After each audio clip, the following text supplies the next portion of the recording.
Hi hello అండి, welcome to ఈ రోజు అయితే ఒక మంచి సినిమా రిలీజ్ అయింది. ఎందుకంటే హనుమాన్ తర్వాత మంచి పాన్ ఇండియా లెవెల్లో సినిమా చేసిన తేజు ఈ రోజు అయితే ఖచ్చితంగా ఒక మిరాయి సినిమాతోనైతే వచ్చాడు. మంచి బజ్ని అయితే క్రియేట్ చేసుకోవడం జరిగింది. ఈ సినిమా గురించి ముఖ్య విశేషాలు ఏంటంటే సీజీ నెక్స్ట్ లెవెల్ చేయించారండి. సీజీ కూడా హ్యాట్స్ ఆఫ్.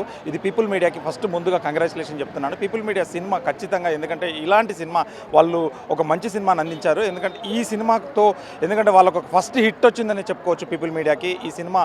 ఇకపోతే ఈ సినిమా విశేషాలు ఏంటంటే ఇది పార్ట్ 2 కూడా ఉండబోతుంది. ఈ సినిమా ఒక అద్భుతమైన సీజీతో, ఒక దేవుడితో, ఒక ఇతిహాస గ్రంథాలతోనైతే 9 గ్రంథాలు, ఆ గ్రంథాలు దొరికితే దాంతో అమరత్వం వస్తుందని చెప్పేసి కూడా అలాంటి పాయింట్ తీసుకొని అయితే సినిమా చేయడం జరిగింది. ఇందులో మనోజ్ కూడా ఒక అద్భుతమైన క్యారెక్టర్ చేశాడు. విలన్ క్యారెక్టర్లో కరెక్ట్గా ఒదిగిపోయాడు. మనం గతంలో అయితే హిందీ నుంచి కానీ వేరే లాంగ్వేజ్ నుంచి కానీ తెచ్చుకోవడం ద్వారా ఇప్పుడు ఇతను ఇక్కడ నుంచి చేయడం, ఒక తెలుగు ఒక నెక్స్ట్ లెవెల్ హీరో కమ్ విలన్గా తయారవడం కూడా ఒక హర్షించదగిన విషయం అని చెప్పుకోవచ్చు.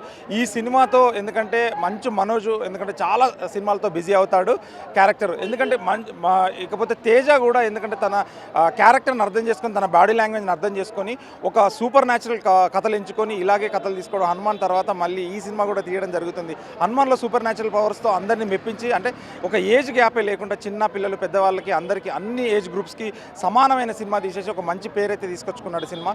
ఈ సినిమా కూడా మిరాయి కూడా ఖచ్చితంగా ఒక ఫ్యామిలీతో కాకుండా అందరు చిన్నపిల్లలు ఫ్యామిలీతో కూడా తీసుకురావడం జరిగింది. ఒక మిరాయి అనే ఆయుధంతో తీసుకొని ఆ సినిమా కూడా ఎందుకంటే ఒక బజ్ క్రియేట్ చేసుకోవడం జరిగింది.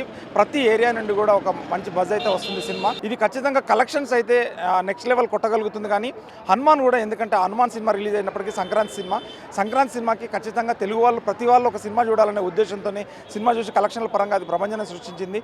ఈ సినిమా కూడా ఎందుకంటే కలెక్షన్ల పరంగా చెప్పకపోయినా ఒక మోస్తారు కలెక్షన్స్ అంటే ఖచ్చితంగా ఒక బ్లాక్ బస్టర్ మూవీ అయితే సొంతం చేసుకున్నాడు తేజ కెరియర్లో. అటు డైరెక్టర్ని కూడా, ఎందుకంటే కెమెరామెన్, ఎడిటర్, ఎవ్రీథింగ్ అతనే కాబట్టి కార్తిక్ కూడా ఘట్టమనేని గారిని ఎందుకంటే తనను కూడా అప్రిషియేట్ చేయడం. ఎందుకంటే ఈ సినిమాతో ఒక పాన్ ఇండియా సినిమా మళ్ళీ ఒక యానిమేషన్ మూవీ కాకుండా గతంలో ఒక యానిమేషన్ సినిమా రిలీజ్ అయ్యి 300 కోట్లు 400 కోట్లు వచ్చిందని చెప్పుకోవడం కాదు, పర్ఫెక్ట్గా యానిమేషన్ చేసి రెండరింగ్ చేసి తనకు ఎందుకంటే కష్టపడి బాగా వర్క్ చేయడం జరిగింది. వర్క్ చేసిన తర్వాత ఈ సినిమా కూడా కలెక్షన్స్ పరంగా కూడా నెక్స్ట్ లెవెల్ ఉండబోతుందని చెప్పుకోవచ్చు. తేజ సజ్జ కూడా తనకి బాడీ లాంగ్వేజ్ కాబట్టి సూపర్ న్యాచురల్ పవర్స్ ఎంచుకొని తను ఈ సినిమా చేయడంతో ఎందుకంటే ప్రేక్షకులందరికీ దగ్గర అయ్యాడు. అతను మరి కామన్గా సబ్జెక్టులు ఎంచుకోవడం కూడా ఇంపార్టెంట్. ఒక హీరోలు చిన్న సినిమా ఎందుకంటే లవ్ సినిమా కాకుండా ఈ సినిమా కాకుండా ఒక సూపర్ న్యాచురల్ పవర్స్, ఒక మైథలాజికల్ మూవీస్ లాగా తీసుకొని ఒక దేవుడిని యాడ్ చేసి, గతంలో హనుమాన్ సినిమా కూడా హనుమంతుడిని యాడ్ చేసి ఇందులో రాముడిగా యాడ్ చేసి ఇది పార్ట్ 2లో కూడా ఒక సర్ప్రైజ్గా హీరోగా ఒక ప్రముఖ హీరో కూడా వస్తాడు. మీరు కూడా చూసి ఖచ్చితంగా ఇది కామెంట్ రూపంలో తెలియజేయండి. Thank you.